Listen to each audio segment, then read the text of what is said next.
CM Yogi Adityanath का बयान, विकास कार्यों पर लोग वोट कर रहे हैं। मोदी जी के कामों को जनता का आशीर्वाद है। सीएम मोदी जी ने देश को नई दिशा दी, हर सेक्टर में देश ने नया करके दिखाया है। सीएम 4 जून को प्रचंड बहुमत वाले परिणाम आएंगे। सीएम कांग्रेस का घोषणा पत्र खतरनाक संकेत, कर्नाटक में मुस्लिमों को जबरन आरक्षण दिया। सीएम विरासत टैक्स की बात कांग्रेस कर रही है, जनता की संपत्ति पर कांग्रेस की नजर, संपत्ति लोग बड़ी मेहनत से बनाते हैं। सीएम महिलाओं का जेवर कांग्रेस के लोग ले लेंगे। सीएम पर्सनल लॉ को फिर से लागू करने की बात करते हैं। सीएम ये विरासत का आधा हिस्सा हड़पना चाहते हैं। सीएम विपक्ष के लोग सत्ता से कोसों दूर हैं, जनता कांग्रेस के मंसूबों पर पानी फेर देगी। सीएम देखिए,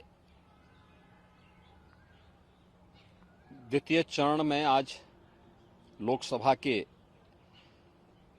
13 राज्यों के 89 लोकसभा क्षेत्रों में चुनाव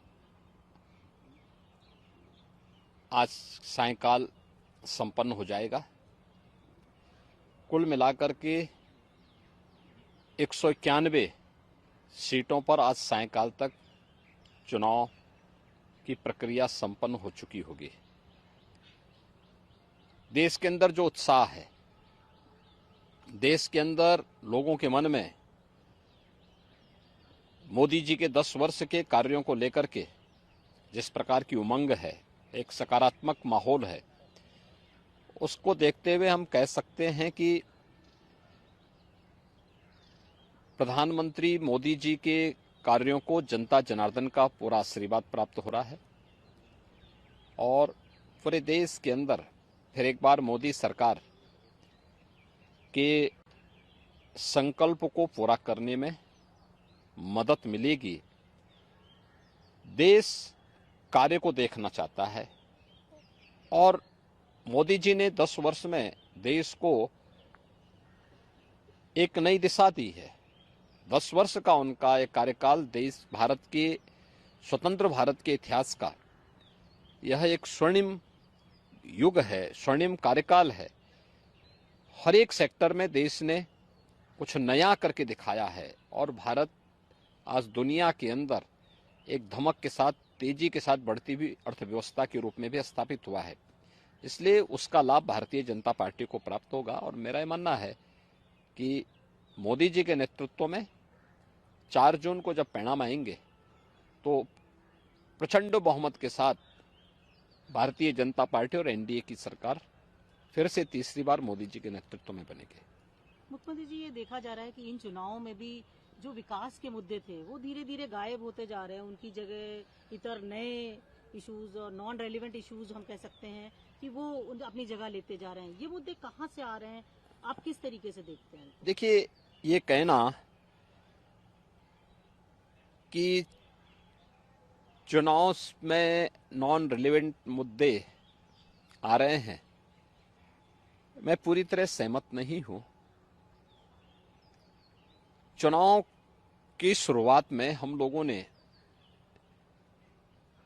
मोदी की गारंटी, जो विकास, सुशासन और सुरक्षा से जुड़े हुए थे, इन्हीं मुद्दों को हम लोगों ने जनता जनार्दन के सामने रखा था और पहला चरण इसी दिशा में आगे बढ़ा था। लेकिन इसी दौरान पहले चरण के ठीक पहले कांग्रेस और इंडी गठबंधन का जो सबसे बड़ा जो सहयोगी है वह कांग्रेस पार्टी का घोषणा पत्र सामने आ गया। कांग्रेस पार्टी ने अपने मैनिफेस्टो में जिन बातों का उल्लेख किया है वह भारत जैसे दुनिया के सबसे बड़े लोकतंत्र के लिए एक बहुत खतरनाक संकेत करता है। और चूंकि कांग्रेस का इतिहास इस पूरे मामले में हमेशा संदिग्ध रहा है, तो स्वाभाविक रूप से ये मुद्दे प्रासंगिक हो जाते हैं। हमने विकास के मुद्दे पर पिछले 10 वर्ष में मोदी जी के जो कार्य हुए, इंफ्रास्ट्रक्चर के क्षेत्र में, सुरक्षा के क्षेत्र में, आत्मनिर्भर भारत के लिए गरीब कल्याणकारी योजनाएं थी, इन्हीं मुद्दों को लेकर के हम तो चुनाव में गए थे। लेकिन उनके मैनिफेस्टो ने हमारा ध्यान आकर्षित किया इस ओर। और आपने देखा होगा कांग्रेस के एक सलाहकार के रूप में सैम पित्रोदा, उनका वक्तव्य सबने पढ़ा।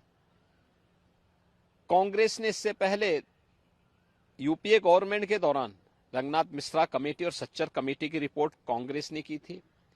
कर्नाटक में कांग्रेस नेतृत्व की सरकार है और कर्नाटक की कांग्रेस नेतृत्व की सरकार ने जिस तरीके से पिछड़े वर्ग के आरक्षण के लाभ में जबरदस्ती मुस्लिमों को घुसेड़ करके और उनके अधिकार में बंदरबांट करने और उसमें लूट करने की शुरुआत प्रारंभ की है, ये सभी संदेह पैदा करता है। एक दूसरा, जो विरासत टैक्स की बात कांग्रेस कर रही है, यह भी एक खतरनाक इशारा है। गरीबी, एक झटके में गरीबी हटाएंगे, इसके लिए वे हर संपत्ति का सर्वे करवाएंगे, एक्सरे कराएंगे, इस प्रकार का वक्तव्य कांग्रेस दे रही है। कांग्रेस का मैनिफेस्टो इस बात का उल्लेख कर रहा है और फिर उसके माध्यम से हर एक संपत्ति को ये लोग अपने कब्जे में लेकर के, यानी दोनों चीजें, एक तरफ ये लोग देश के अंदर मजहबी आधार पर देश के विभाजन की आधारशिला रखना चाहते हैं, दूसरी तरफ किसी ने मेहनत से अगर अपनी संपत्ति अर्जित की है, घर बनाया है, कोई प्रॉपर्टी बनाई है, खासतौर पर हमारी माताएं बहनें अपने लिए जेवर खरीदती हैं, उसको ये अपने अधिकार में ले लेंगे। विरासत जो बाप दादों की कमाई है उसका आधा ये लोग हड़प लेंगे। और तीसरा, व्यक्तिगत कानून, पर्सनल लॉ को पुनः लागू करने की बात, 3 तलाक की कुप्रथा को मोदी जी ने समाप्त किया, ये कहते हैं हम फिर से लागू करेंगे।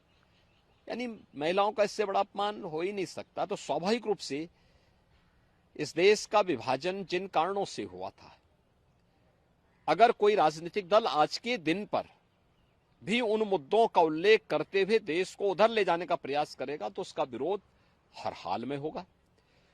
भारत के अंदर नक्सलवाद पूरी तरह समाप्ति की ओर है। अगर नक्सली और माओवादी प्रवृत्ति को फिर से भारत के अंदर पनपाने का प्रयास होगा, उसका पुरजोर विरोध होगा। भारतीय जनता पार्टी इसको कतई स्वीकार नहीं कर सकती। देश के अंदर यहां की जनता जनार्दन की संपत्ति पर, भ्रष्टाचारियों की संपत्तियों के खिलाफ कार्रवाई पहले से सरकार कर रही है।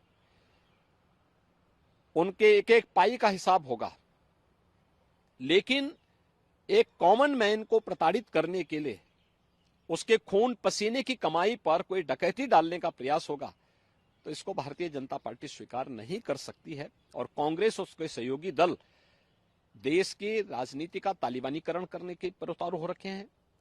देश के अंदर माओवादी दुष्प्रवृत्ति को जबरन थोपने का प्रयास कर रहे हैं और पर्सनल कानून के नाम पर देश की महिलाओं का अपमान करने का प्रयास कर रहे हैं और लोगों की संपत्ति पर जो इनकी कुदृष्टि लगी हुई है, इसलिए ये मुद्दे आए हैं जो आज के परिप्रेक्ष्य में रिलेवेंट हैं।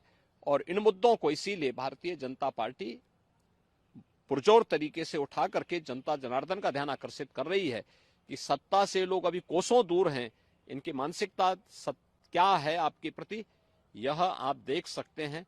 और इसीलिए उस पर लगातार सरकार जो है, इस पर जो है लगातार भारतीय जनता पार्टी ध्यान आकर्षित कर रही है जनता जनार्दन का कि जागरूक हो जाओ।